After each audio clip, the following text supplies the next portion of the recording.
ఇదిగోండి చట్నీ కూడా రెడీ. ఇంకేం రెడీగా ఉన్నాయో చూపిస్తాను మీకే. చూడండి, నిన్న అసలు సామానమే లేవు. నేను మొన్న తోమేసుకున్నాను కాబట్టి నిన్న అసలు ఏ పని లేదు కాబట్టి ఇంకా వండడం అలాంటివి ఇంకా ఏమీ లేవు. నిన్న తిన్న ఫ్రూట్స్ తిన్న పళ్ళాలు కూడా ఇక్కడే ఉన్నాయి అందులో. కానీ ఈ రోజు చూడండి అసలు ఎన్ని రెడీగా ఉన్నాయి. మొత్తం ప్రొద్దు నుంచి వంట చేసిన తర్వాత ఇగో జ్యూసు, పిండి అది రుబ్బడం, చట్నీ రెడీ చేయడం, ఇప్పుడు ఇవన్నీ కూడా వాటి సామానం అనమాట. ఇవన్నీ కూడా ఇప్పుడు తోమాలి. ఇప్పుడేమో టైం 5:30 అయిపోయింది. 6 అయ్యేటప్పటికి తోమకపోతే ఇంకా 6 తర్వాత నాకు ఉంటుంది ఇంకా దోమలు.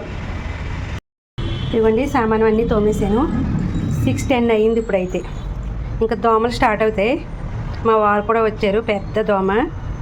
జ్యూస్ ఇవ్వాలి మా వారికి అయితే. ఇదిగోండి మా వారికి జ్యూస్ అయితే ఇచ్చేస్తున్నాను. చూసారా మా మాధు కూడా దోమలు ఫ్రై చేయటం మొదలు పెట్టేసి. నేను అదే చెప్పాను 6 అయ్యేటప్పటికి దోమలు స్టార్ట్ అయిపోతాయి అని చెప్పేసి. అదిగోండి ఎలా ఉంది జ్యూస్. ఇదిగోండి దోశలు రెడీ. రైస్తో దోశలు బాగా వచ్చినాయి కదా. కొబ్బరి చట్నీతో లాగించేయడమే.